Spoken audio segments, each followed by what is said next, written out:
The Uzi-Pistol is a semi-automatic, closed-bolt, and blowback-operated pistol variant. It is a Micro Uzi with no shoulder stock or full automatic firing capability. The result is cumbersome by comparison with conventional pistols, but has an exceptional magazine capacity, 20 rounds of 9mm Parabellum, and its weight and size allow a very firm two-handed grip to control recoil. Like the submachine-gun, the Uzi-Pistol has a cocking lever in a slot in the top of the receiver, a grip safety, and a manual safety catch above the left grip.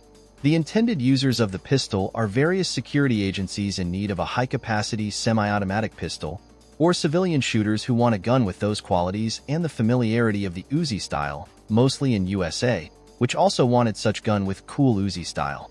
Designed by Colonel Uzziel Gal, born Gothard Glass.